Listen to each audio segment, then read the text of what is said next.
Hello, good evening, and welcome to this interactive session on Neuroscience of Human Movement.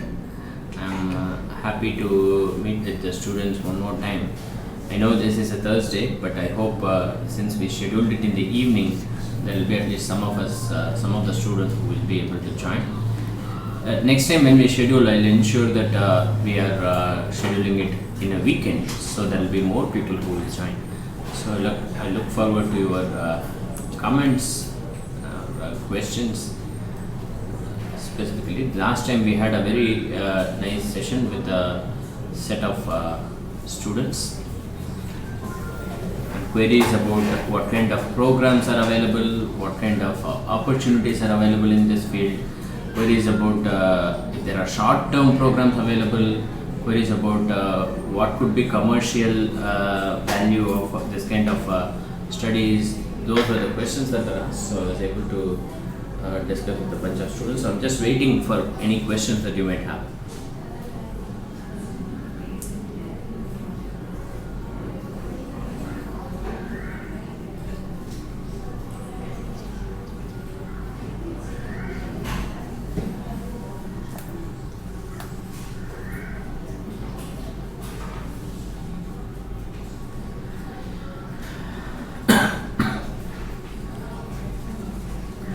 There doesn't seem to be many people who have come. There's only one watching.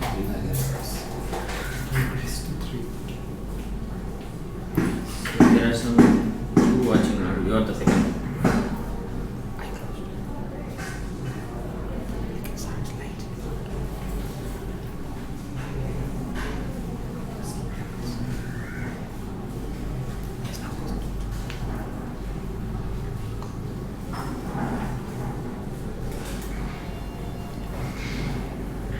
Okay, some new people are joining. 4, 5 watching. A few more guys are joining. So guys, if you have any questions, please do ask. I know it's we started at exactly 5, as is always the case in my classes. I always start the class on the dot. So I know some of you may take time to join, and that is fine. But as you join, please ask your questions. Let us try our best to restrict our discussions to the syllabus first, and then to more general discussions. I mean, I would love to answer your questions that are more general, but first I would like to listen to you about content, syllabus, and or if you have any doubts, because in the next few weeks you are going to be having the exam, and I'm concerned about how I can coach you to do the exam. So if there are any questions about the syllabus, there are any doubts, of course don't ask me what's going to be on the exam, but to be honest, I'll tell you I actually don't know. Not because I didn't set the question, because I did set the question, but I set it really long time ago. I don't remember what's on the exam. My best, somebody has asked artificial intelligence. What are the domains are useful of my course? I'm not able to understand exactly what she is asking. I hope she is asking where the fields within neuroscience where AI can be applied. So the answer to this question is multifold. Once again, this is going to be another general chit-chat answer. So artificial intelligence primarily has its applications to me in the detection of or diagnosis of diseases, say from images, starting from there. So image classification, disease classification. That's the first important application of AI in neuroscience. I mean, in medicine in general, in neuroscience in particular. So then the applications of AI in other domains. There is a need to have AI in classification of movement intentions in brain-computer interfaces, for example. there are that is in our field, that is in our neuroscience of human movements field. Then of course there is a necessity to classify activity in bunches of neurons. When you are recording from multiple neurons, when you are recording from hundreds of neurons, how does the activity in the neurons could somehow predict the function that the particular organism is doing, for example. So those are other things. For example, now there is the big data thing within neuroscience is also prevalent and popular. So there is now hardware and facility to record from hundreds of channels simultaneously. For example, now even non-invasively 512 channel EEG type of this is available, although I don't know what that means specifically. But from animals, for example, there are electrode arrays that could record hundreds of channels, and EMGs, for example, could record hundreds of channels. So trying to make sense of those. There is, for example, in EMG there is this multi-channel or hundreds of channel EMG that with which you could build a tomography type of image of muscle activity. This is different from the one-dimensional muscle activity that we have been seeing in the course. For example, what we have seen is 1D muscle activity. This is different because essentially muscle activity is a function of time and space, right? But here in our course we have just taken one electrode per muscle, so that you are essentially killing the space dimension. You are only measuring the electrical activity of the muscle in time that you measure from those two electrodes. What if you had hundreds of electrodes? You will have a spatial distribution of motor unit action potentials with time. How to analyze this kind of data? AI could help. So yeah. What she's saying is ANN.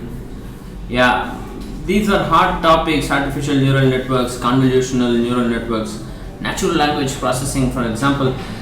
It's not clear whether even if the computer can reproduce the abilities of the humans to process natural language, for example.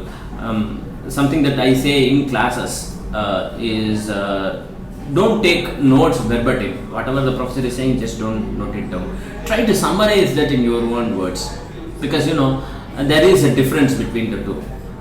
This is also the difference. For example, research has shown that if you are trying to take notes with a computer, for example, when compared with a notebook, right, it turns out that when you are taking notes with the notebook, your notes are of better quality in terms of how they summarize the session. But if you are taking notes with the help of a computer, you usually take down notes verbatim, word for word. So this summarize, the ability to summarize is unique, because there we are searching for meaning. So natural language processing using computers, for example, could reproduce certain aspects of language, certain words, certain sentences, but meaning, extracting the meaning from language is definitely a great challenge. It's a higher order function. Of course, we are not discussing these things in our course, but I'm just sharing whatever little I know about this. For example, natural language processing, that is a challenge, and if we could build algorithms to do that, then that will be great. But of course, you will become famous, you will make a lot of money doing that, but of course it will also be an opportunity to use this process of human behavior and human language. Yes, so that. Are there any other questions about this?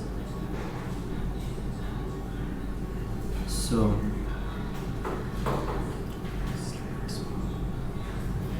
I will just review the syllabus what we have doing. I think we are in our 9th or 10th week. We are in our 9th week, which is I think cerebellum. So basal ganglia. Only cerebellum. So that. So hi Anurag, good evening. Last time Srinivas joined, he asked some questions. I didn't find the answer to that question, but you could contact the NPTEL office and find out. I'll also try to find out and email you. Please take down the email ID of this student, and we will email him the response. I will, Srinivas, I will definitely respond to you. That's not a problem. But please do register either way.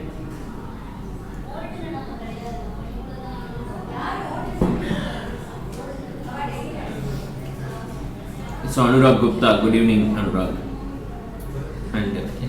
And good evening to others who are watching too.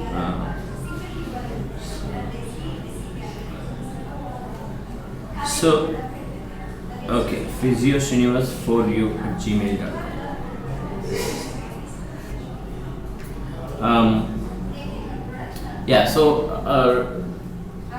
We were talking of the syllabus. So the syllabus for the first 5-6 weeks we have had content that's spinal processes. We were having muscle physiology. We were having fundamental molecular or cellular level physiology, and so we built out the foundation for this field. Then later we went on to the topic of primary motor cortex, basal ganglia, cerebellum, and parietal and premotor cortices. So some topics are skipped. Some obviously this isn't a complete course. It's a 12-week course. Already, if you see, there is a substantial amount of density in the course that are substantial amount of density in terms of the content. So we couldn't talk about other things such as brainstem regions, such as red nucleus, such as reticular formation, such as vestibulospinal tract, and so on. There is a mention of the vestibulospinal tract in the cerebellum discussion, but that's about that. But these are not detailed enough. Of course, there isn't a discussion of any behavior, for example, postures, locomotion, grasping, reaching, kinesthesia, or any other such behavior, or changing or evolving behaviors. What happens with aging? What happens with fatigue? What happens with pain? What happens with sprain or other such things? We haven't discussed those things. The idea here is to build a solid foundation with which students can go and be autonomous, read the textbook and learn by themselves. That is the idea. So this practically constitutes the syllabus, and so let's talk a little bit about your exam. I actually, as I mentioned, I actually don't remember what's on the exam, but what I do know is that there will be sufficient coverage of the entire syllabus. There will be questions from the first week, which is about action potential, which is about graded potential, which is about how action potential propagates, and those cell and cellular level physiology or membrane physiology, and diseases of the membrane physiology, like for example those that cause demyelination in the peripheral nervous system. When the Schwann cells are disturbed, you have GBS or Guillain-Barré syndrome, or in the central nervous system, when there is demyelination or when the myelination is disturbed, there is multiple sclerosis. Right? The way, although both are demyelinating diseases, the way these two things work are different. The details are in the videos, but just reminding you briefly that in GBS, each neuron, or in the peripheral nervous system, one neuron is myelinated by one Schwann cell, whereas in the case of the central nervous system, one oligodendrocyte myelinates up to 50 neurons. So this is an advantage because one glial cell can myelinate a very large number of neurons in the central nervous system. The disadvantage though is that once this oligodendrocyte and its structural integrity is compromised for whatever reason, if that happens, then what you see is demyelination of 15 neurons in the central nervous system. So this is why I keep saying, whatever is an advantage is also a disadvantage. What's an advantage from one point of view is a disadvantage from another point of view. In particular, in the human system, we also, a similar case happens in the case of when we talk about corticomotor neuronal contributions to hand and finger function in humans. Right? Hand finger function is very well evolved in humans. We talk about this in primary motor cortex in the last few videos in primary motor cortex. I know I'm jumping several topics, but there is a comparison. That is the reason. So, in primary motor cortex, what happens is in humans we have specific projections from the corticomotor neurons or motor neurons in the primary motor cortex that directly project to the alpha motor neuronal pool in the spinal cord. So when that happens in humans, there is a improved or increased dexterity. That is the result of such direct projections. So this is an advantage. This advantage is also a disadvantage from another point of view, from a different point of view, because if for whatever reason these neurons are compromised, this could be due to stroke, due to accident, due to some kind of trauma. If these neurons are compromised, then what you have is complete denervation to the alpha motor neurons that control the hand and finger function. So once again, what is an advantage is also a disadvantage. From the oligodendrocyte point of view, it's an advantage to have, or it's an efficient arrangement to have 50 neurons getting myelinated with a single glial cell. But it's a disadvantage because if this glial cell dies, all the 50 neurons will become demyelinated. So that's the catch, that's the point. The question is, why would this even happen? Why would this demyelination even happen, right? So that is, if you see from the videos, if you see the previous week's videos, if you remind yourself of the notes, or for example, if you check, it will say that is because of autoimmune reactions. So in other words, your immune system, the immune system in specific individuals for whatever reason marks these neurons as targets and starts attacking them. Or in other words, for whatever reason the immune system recognizes or wrongly recognizes the oligodendrocytes as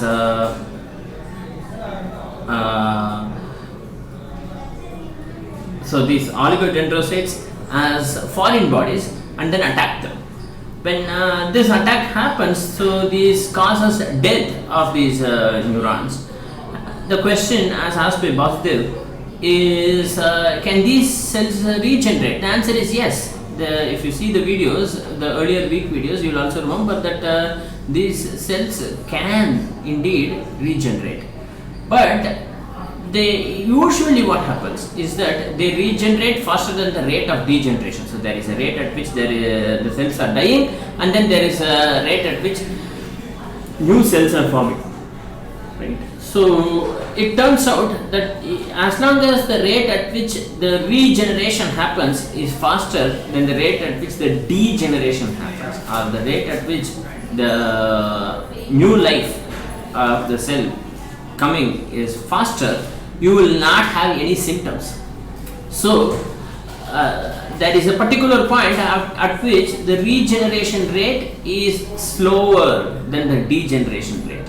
In other words, degeneration rate, so cells die faster, then they can be regenerated. In that case, what happens is that the patient begins to first report symptoms. So by the time the patient actually presents to the doctor, in the case of MS, in the case of multiple sclerosis, it is a little late.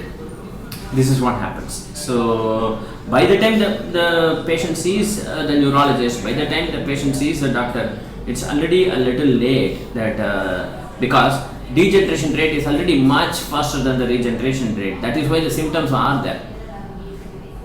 Would it help? For example, early diagnosis, would it help? The hope is that yes, early diagnosis could help, but how to do that? What could be some tools that could do that?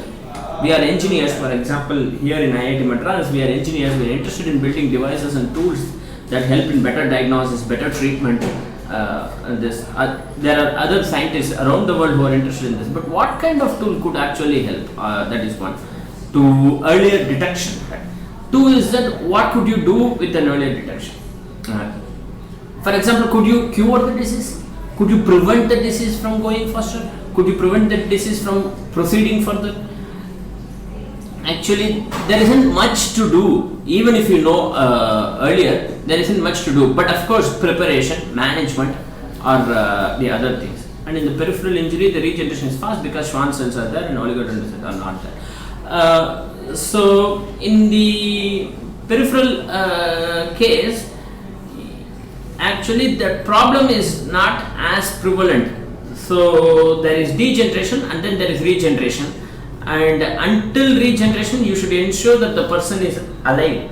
So the usual treatment, usual method of management for Guillain-Barré syndrome is to just put the patient in ventilator for a few days, during which time the patient can breathe and can actually take assisted breathing, right? As long as the patient stays alive during that time, and when there is an ability in the patient to actually breathe by herself or himself, then the patient is relieved or discharged, and then they are fine. So this doesn't go through cycles like it happens in multiple sclerosis. Once it happens, and then the patient can get discharged.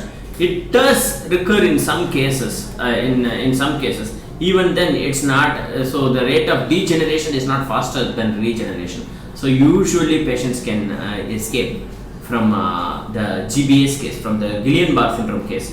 But in multiple sclerosis, this happens in multiple cycles continuously, and usually the degeneration becomes faster than the regeneration. So that is even the point you feel that there is a problem. Before you actually feel that there is a problem, there is this degeneration going on. But in the case of GBS, you feel immediately the problem, because you will see that there is a numbness and a loss of sensation and loss of ability to make movements with the lower part of the body on day 1, and on day 2 it has ascended by ascended up. So that is a clear indication that this is GBS. This is called ascending paralysis, and the time when it reaches the lungs, by the time unless you are put in a ventilator, it's going to be very tough for this person to remain alive. Usually the first symptoms appear very early in the case of GBS, so management is much better. And there, again, there is no treatment. There is no, as such, it is not like there are treatments, but mostly it is management more than actually curing of the disease.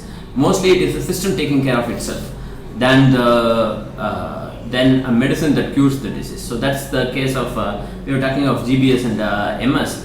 Then again, diseases of the neuromuscular system, we discussed a few, especially we discussed toxins, then we discussed the neuromuscular system diseases such as myasthenia gravis and such as Lambert-Eaton myasthenic syndrome, right? These are two different cases. One is happening in the pre-synaptic neuron, and the other is happening in the receptor in the muscle, right? So these are two different things. Myasthenia gravis is a situation in which the acetylcholine is not able to attach to the nicotinicholinergic receptors, because the nicotinicholinergic receptors, for whatever reason, are recognized as a target of immune system. So that's the case of myasthenia gravis. Whereas the calcium channels in the presynaptic neuron, if they are attacked by the immune system, that is the Lambert-Eaton myasthenic syndrome.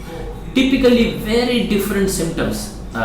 These are shown. That's discussed in the video. I request you to please go back, rewind yourself in this, because it's also an opportunity for you to start preparing for the exam. The exam is coming up in about a month.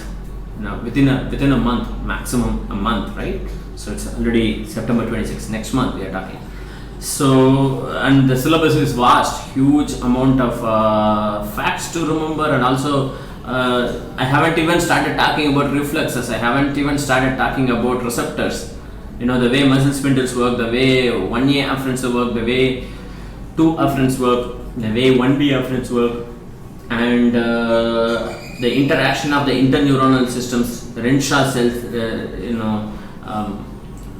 recurrent inhibition, reciprocal inhibition, disinhibition between the 1A afferent of one muscle with the other muscle in terms of mechanically allowing the other muscle to become slightly more excitable.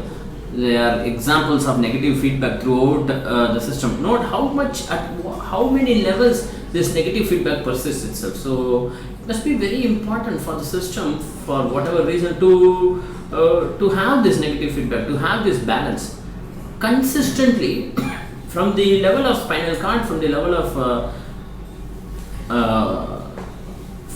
of neurons in the spinal cord, or in the afferent interactions or afferent interneuronal interactions. You are having this negative feedback, and this, or when I say negative feedback, there is this competition between excitation and inhibition. There is this balance between excitation and inhibition. This persists throughout the system, including the brain. And an example of that is what we see in the basal ganglia case. In the basal ganglia, what we see is something very similar, where we find there is a competition between excitation and inhibition. When this balance, it's a very fine balance. When this balance is tipped in one way or the other, for whatever reason, there's a slight tipping. That tipping point could lead to devastating diseases. How could such important, crucial activity of humans be tipped so finely? So this continues to amaze us. Are there other questions? Because I keep talking without a break, but if there are other questions, please do post. Some people who have some people who were there earlier, or if they are still there, please do post the questions.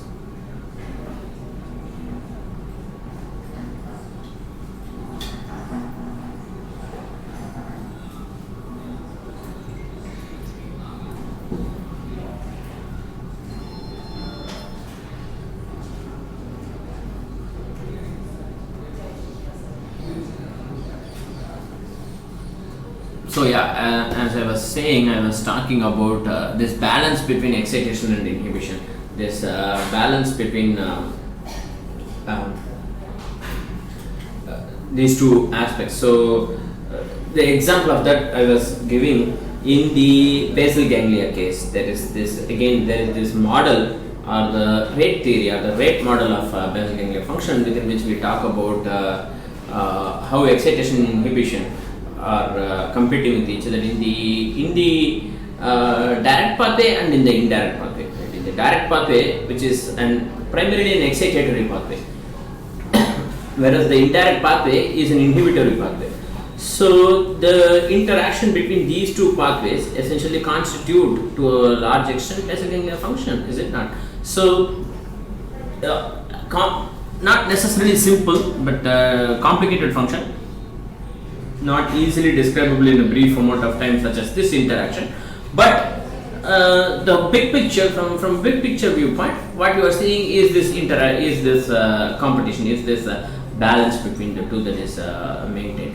When this balance is tipped in favor of inhibition, when you have more inhibition, then you have what are called as hypokinetic disorders, hypokinesia, those that lead to paucity of movements, those that lead to slight reduction in the amount of movements, or in the quality of movement, in some sense. Or in the quality could mean any number of things: velocity of movement, vigor of movement, or variability, not necessarily variability, or accuracy, a whole bunch of things, right? So that happens. For example, in the case of Parkinson's disease, when there is complete inability to move, there is this inability to take the first step. It's called as freezing of gait. And the person is not able to take the first step, right? So that again is believed to be a dysfunction at the level of basal ganglia, at the level of voluntary control, not necessarily at the level of reflex control. So these are individuals who have compromised upper level systems, or who have compromised brain structures, not necessarily spinal structures. So a solution to this, a brilliant solution to this problem, to address the freezing of gait problem, has been found, which are these sticks that draw a line in front of you. So it turns out that individuals with PD can actually walk better on straight roads when compared with on plain roads or floors. Why is this the case? It's not clear. The explanation is the usual explanation given is that because spinal circuitry are intact and spinal circuitry function well, and because of this reason, reflex level interactions which take the first step, it turns out that these patients have difficulty the greatest difficulty is in taking the first step. After they take the first step, the second step is easier, third step is even more easier, fourth step is even more easier. So it is the first step that is the most difficult for these patients. So drawing a line in front of them usually makes them take the first step, and then they keep walking. So there are these shoes that draw lines, there are those walking sticks that draw the lines, that those have been some solutions that have been proposed. So this is in the case of freezing of gait.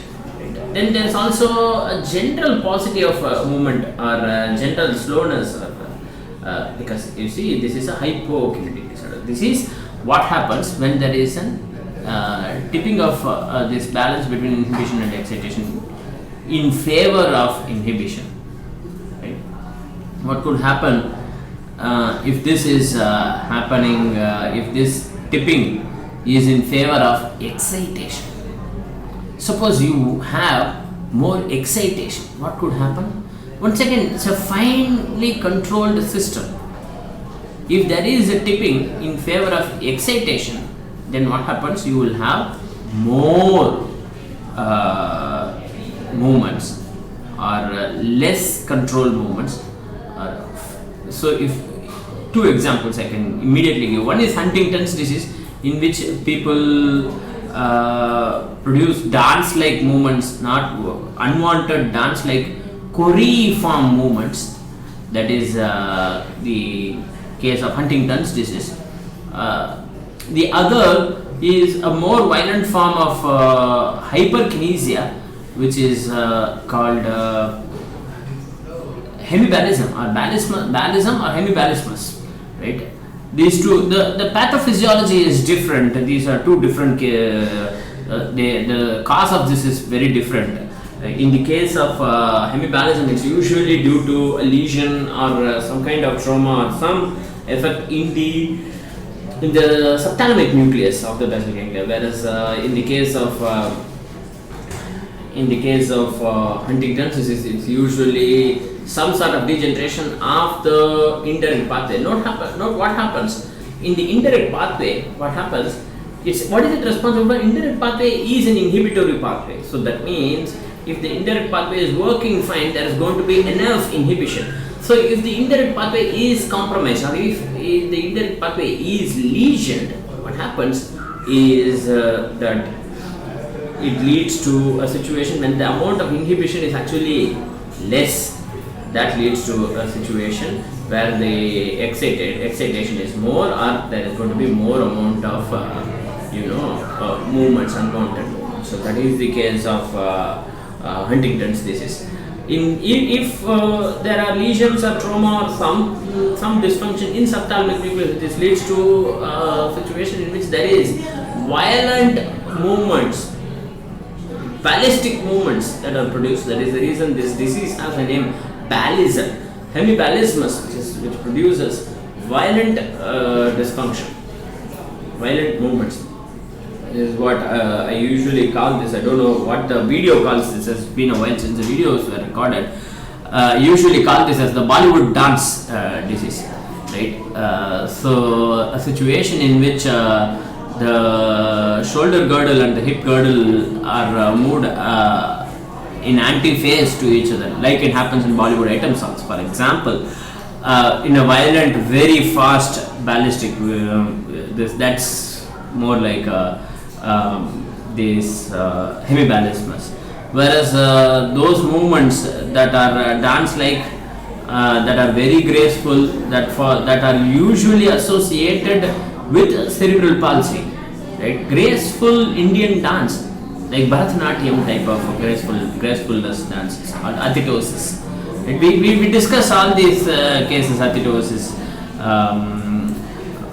Williams syndrome. We discuss the case of what happens when there is excess copper in the system. We discuss what happens when subthalamic nucleus is compromised.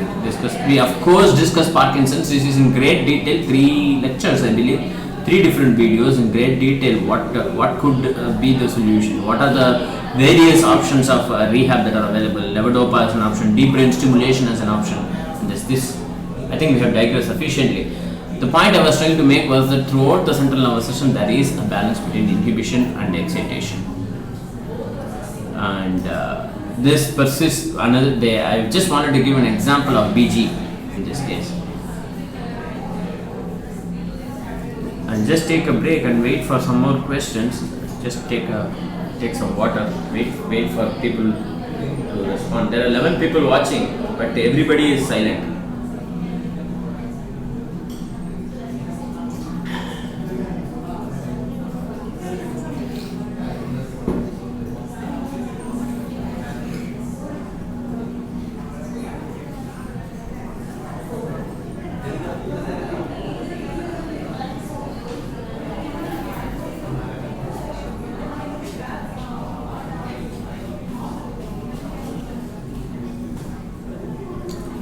So, are there other questions? There are only 5 of us who are watching. It's about 5:40. It's about 5:35. We'll wait for some more time. Wait for a few more minutes and then we'll wind up. Unless there are questions. Srinivas, are you there? You are my favorite student. Basudev.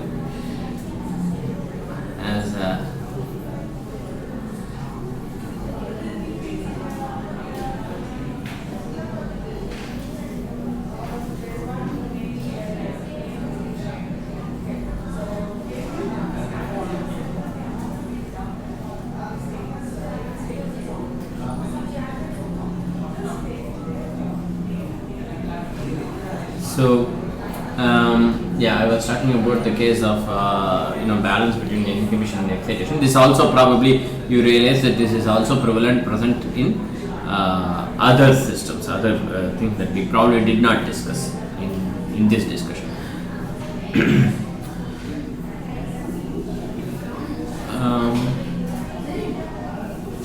Of course, it will be useful to study in many ways and revise in many ways from an exam point of view. One way to do that is to, of course, go topic by topic. The other way is to, for example, one challenge that you could take is to make a list of all the disorders that are there and remind yourself what the pathophysiology is. Can you do that? Start from GBS and MS. Start from Guillain-Barré syndrome and multiple sclerosis, myasthenia gravis, Lambert and myasthenic syndrome. Start from there. Starting from there, spinal cord injuries, various diseases. Then at the level of cerebral cortex, cerebral palsy, stroke, and in basal ganglia, a whole bunch of diseases. Right? So Wilson's disease. I meant Wilson's disease, not Williams disease. Wilson's syndrome, Wilson's disease. Then athetosis. Huntington's disease, Parkinson's disease, then Tourette syndrome. Of course, it's not clear what the pathways are, what the problems are with the non-motor diseases such as depression. Right? Those are things, although if they are interesting, we don't know what happens. I mean, if we could solve, if we could identify the pathways for depression or find a solution to the problem of depression, we will get Nobel Prize. We'll make a lot of money. One is to get Nobel Prize, the other is we'll make a lot of money in the process. We actually don't understand these things. It's believed that that basic ganglia is somehow involved in this pathology. Not clear how though. Not clear what the details are. So that's another case. You could check. There is one full lecture dedicated to, I think, the topic of neuropsychiatric disorders of BG. Right? Although that's not exactly part of the syllabus, there will be questions. If there is a video, if there is some discussion, there is possibly a question. I'm not saying that this will be there. I don't know. But if something is there in the video, there is a likelihood that there will be some questions from that. That is what I mean. Again, I'm being honest, I actually don't remember what the questions are. So, yeah. Among motor disorders, I already discussed those of the BG. Did I miss any BG disorder? Athetosis, yeah, mostly discussed all of them. Hemiplegismus. For cerebellum, then you have these so typical cerebellar problems. So what is the cerebellum responsible for? The correct way of looking at disorders is first to understand what is function and then identify what the dysfunction is. Right? What is the major contribution of cerebellum in motor action? First is error correction, right? Because we have always said that cerebellum is the error correcting engine. So when there is a compromise in cerebellum, for whatever reason, this leads to the symptoms: dysmetria, dysarthria, and then the so-called dysdiadochokinesia. That is this, the ability to not do that, rotate and do it in a reasonably simple way. So the general, this is also intention tremor.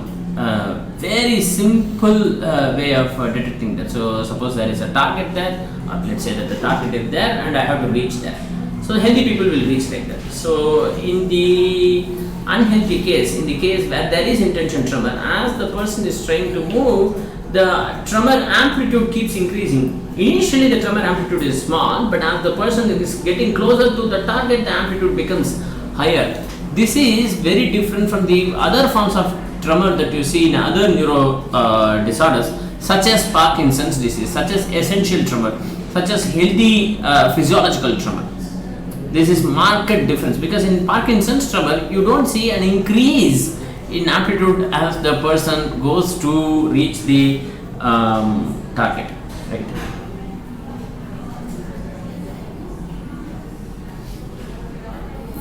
So there is a question finally from Nudrat Jahan. Are any sort of programming languages required to be learned to pursue a career in neurobiology or neuroscience? So it's not clear what you mean by a career in neurobiology and neuroscience. I hope you're meaning pursuing a career in a company, in the corporate world, or in academia. This is first decision.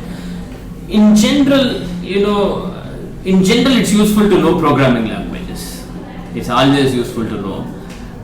But I'm not able to give specific examples of programming languages that are useful in neuroscience. There aren't such programming languages.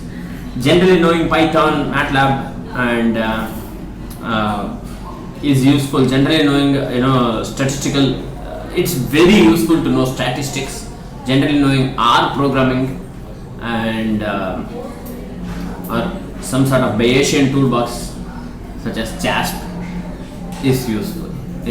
So that, but I'm not aware of specific neuroscience specific programming languages that are useful. But if any of you know that these are neuroscience specific, I would love to learn. But as such, in the behavioral level where I work, at the behavioral level, we still work with general programming languages such as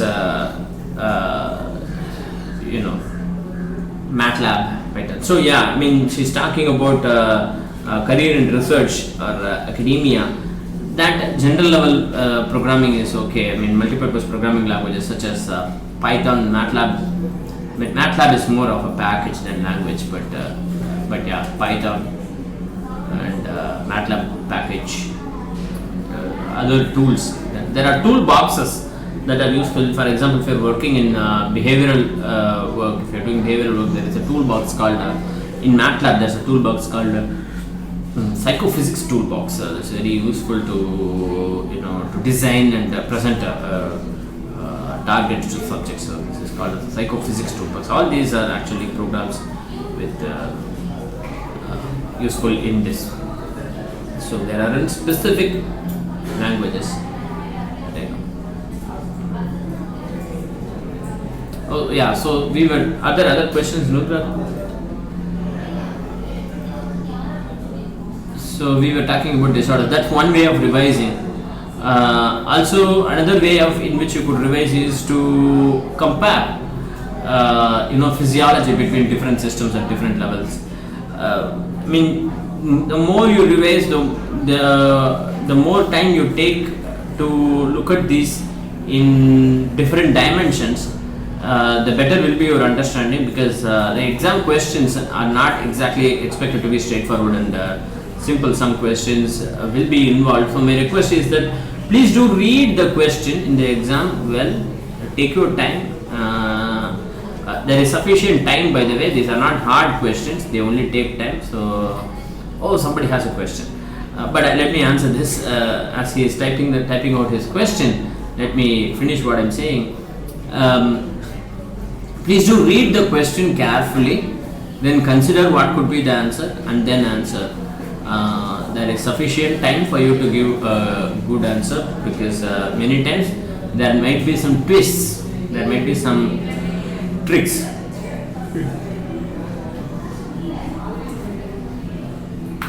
I am interested in hand balancing and advanced body weight skills. Standing on What are those? Standing on top. Okay, fine. You are interested in how to. Can you point me what I can read about? Eagle, give your email ID. Let me Google and get back to you, because in general, body weight training, you are talking about using your hand to support your entire body weight, I suppose. That means that you are essentially looking at extraordinarily good or really good upper body strength, right? So general exercises that improve upper body strength should help. Handstands, one arm handstands. Well, there are multiple things with one arm handstands. One is managing the mechanics, the other is coordination and posture balance, coordination challenges, as you yourself are saying, coordination challenges. It's quite a bit of this. So what is required is not merely weight training, as I mentioned earlier. If you are talking about one arm balancing, you are talking about not merely developing the strength to support your body weight, but more like the ability to coordinate well and understand posture. Practice is the only solution.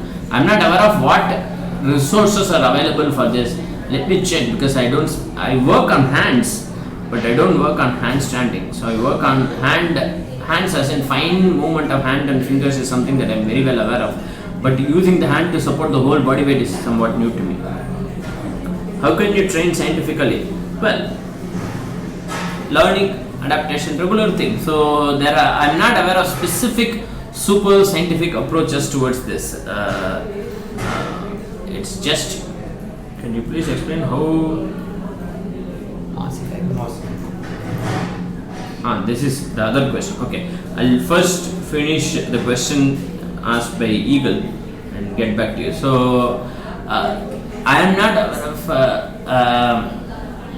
specific approaches for this particular thing, but what I could say that don't merely practice this.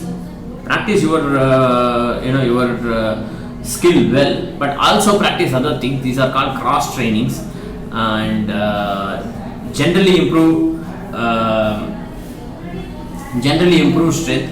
Combine this with the fineness, and then you must be in a position to improve. Yes, mossy fiber input are weak and diffuse. This is straightforward, because what happens with mossy fibers? Remember, a big question that Rahul Balar is asking. Yeah, I'm going to answer the question by Nudrat Jahan and then answer the others. Thanks for joining in, others. So,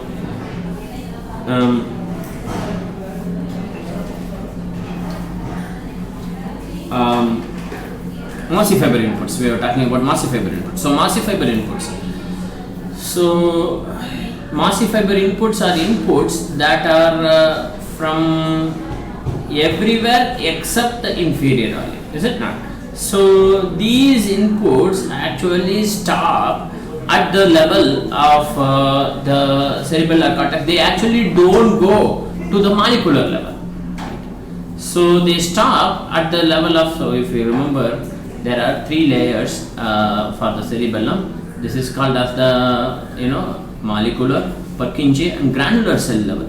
So, these inputs from mossy fibers stop at the G level or at the granular cell level, from where each mossy fiber actually projects onto multiple granule cells, sometimes of the order of thousands. By the way, remember, number of granule cells in the number of granule cells in the cerebellum is actually greater than the total number of neurons in the rest of the central nervous system put together, including the rest of the cerebellum. Right? Such is the large number that we are talking about billions of neurons. So, one mossy fiber actually projects onto or diverges its input onto multiple granule cells. Right? So, this is why we say that it is diffused. There is a diffusion. And also then what happens? So, then these granule cells go on. Of course, there is an interaction between these granule cells and Golgi cells, which I am now not talking about, but I have spoken about that in the videos. These granule cells go on to become the parallel fibers. If you remember, we spoke about the way in which the Purkinje cells interact with the granule cells and the climbing fibers. If you see, the Purkinje cells are actually, when they look like trees, they look like banyan trees, but it turns out that their third dimension is very thin, like this. So, they are more like slices of banyan trees, right? So, the parallel fibers, they actually go, this is clear now? Okay. The parallel fibers actually project perpendicular to this. Suppose if this is the paper, if this is the plane, if this is the plane of the Purkinje cell, the parallel fibers project perpendicular to this and make synapses with that. This is what we saw. So, this is what we saw. And so, what happens is that each Purkinje cell can receive up to inputs from up to 250,000 or 250,000 granule cells or parallel fibers are very large. So that is why you have each of these make a very small. So what would be the EPSP that is made on the Purkinje cells? So very large. So that is what we mean by diffused and weak. Whereas the input from the climbing fiber is rather strong and direct. So the input that comes from the climbing fiber, one climbing fiber can attach to multiple Purkinje cells, but a given Purkinje cell receives input from only one climbing fiber. So this leads to a situation in which if that climbing fiber is firing, the Purkinje cell also fires, because one climbing fiber makes hundreds of synapses. It's the same climbing fiber, but it makes hundreds of synapses proximally to or closer to the cell body in the Purkinje cell case. So which leads to a situation in which there is a quick depolarization as soon as the climbing fiber goes. Of course, the reason why this happens, of course, the details of this is is left for you to read and check. But the point is that this is different from the regular. Both of these use actually glutamate as the neurotransmitter, except that the case of the climbing fiber, it is the metabotropic channel, that is, so its function is slightly involved, more involved than this, because there are other things that come into the picture. Please do read about it. This is also there in the video.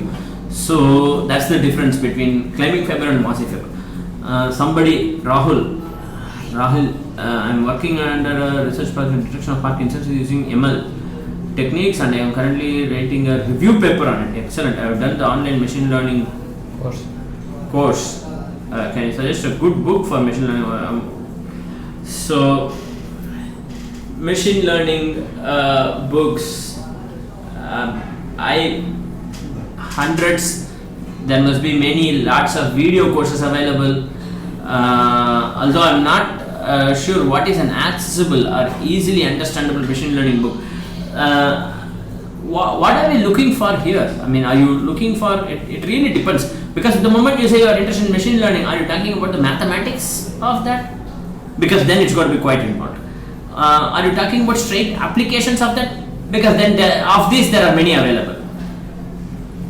So it's not clear what exactly this is that we are looking for, or you are looking for in this case. So I hope that, but there will be many depending on your this. If you could be more specific, I will try to help whatever I can. By the way, I am not an expert in machine learning. I do what I do. In Parkinson's disease, you are looking for mathematics. There are several of those.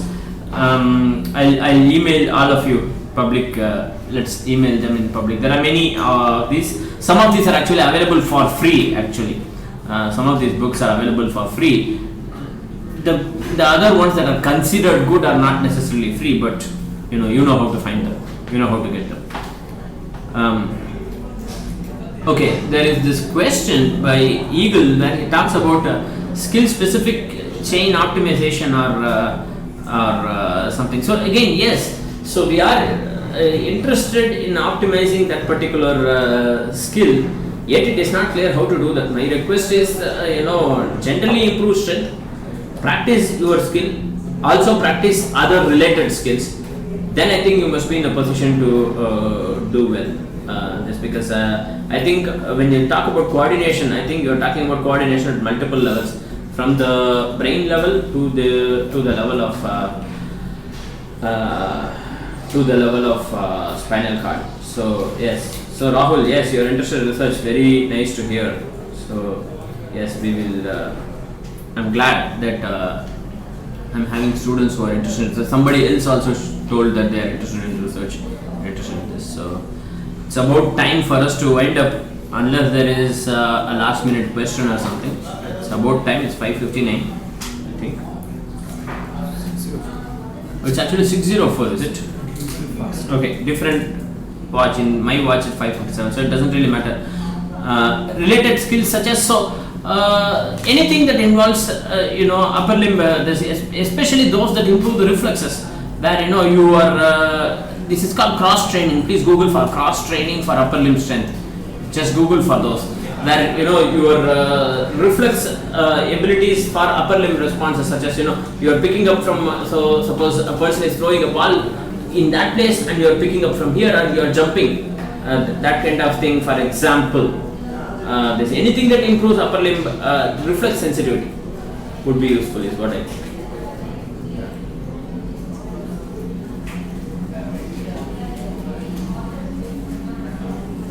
Question is that we learn walking on legs purely. No. Legs are built for walking. Legs are fundamentally built for walking. That is, you can't walk on hands like you walk on legs. It is impossible, regardless of how much you train. If that's what you are asking. For short periods of time in controlled, in controlled environments, you could walk with hands, but you could never replicate the leg with the hand, because the muscles that are there for walking, specialized for walking, those I'm talking about quads, glutes, and hamstrings, quadriceps, gluteus. are the muscles that are specialized. Your bones are much stronger. Your thigh bones, your shank bones are much stronger. Tibia, fibula, femur, very very strong bones. They are meant for walking. Your hands can never replace the legs, regardless of how much you try, how much you train, whether from childhood, whether in adulthood, whatever you do, your hands can never replace the legs. Because so note the difference between these two within your own body. In your legs, you have strength, the ability to produce large forces and and to exert large forces. Whereas in the hands, you can't exert large forces, but you can produce fine activity. You can't control, you can't write with the pen with the leg, for example. So these are two different things. Or you can with some training, just like you are now training to walk with the hand. There are people who train to write with the leg. But regardless, the hand is meant for writing and for performing or for manipulating your this on the phone or any other such fine activity. The leg is specialized for producing large forces such as walking and running, jumping. Those that produce explosive forces such as jumping, for example, produce the amount of ground reaction force that it produces can sometimes be as high as 5 to 8 times the body weight. That's a lot for a person who, so you are talking about several kilonewtons. That's a lot of force. Whereas in the case of hand, some of the experiments that are running in my lab in IIT Madras here, the forces that we are talking about are sub-Newton, less than 1 Newton. Just now I was having a discussion with my student where she said that some of the forces are less than 1 Newton. These are very small forces, sub-Newton forces. So imagine the kind of dexterity that you have, your ability to produce forces from less than 1 Newton to thousands of Newtons, but two different systems. So you can't mix the two. I hope that helps. So we'll stop here for now.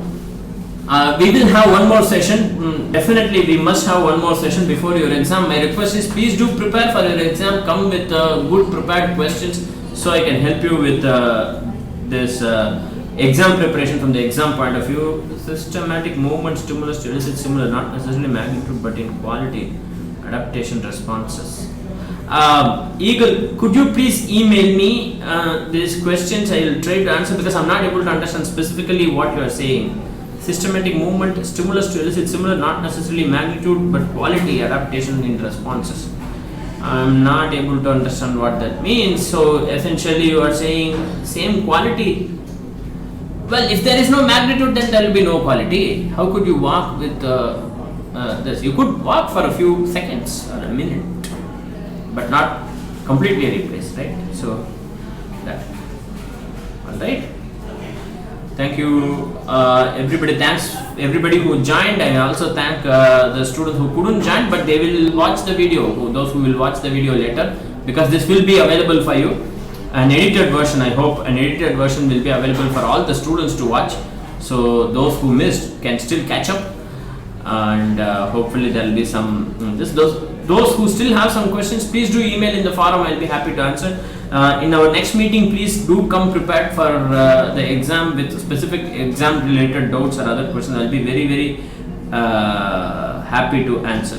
Yes, thank you very much. Have a great weekend. Thank you very much.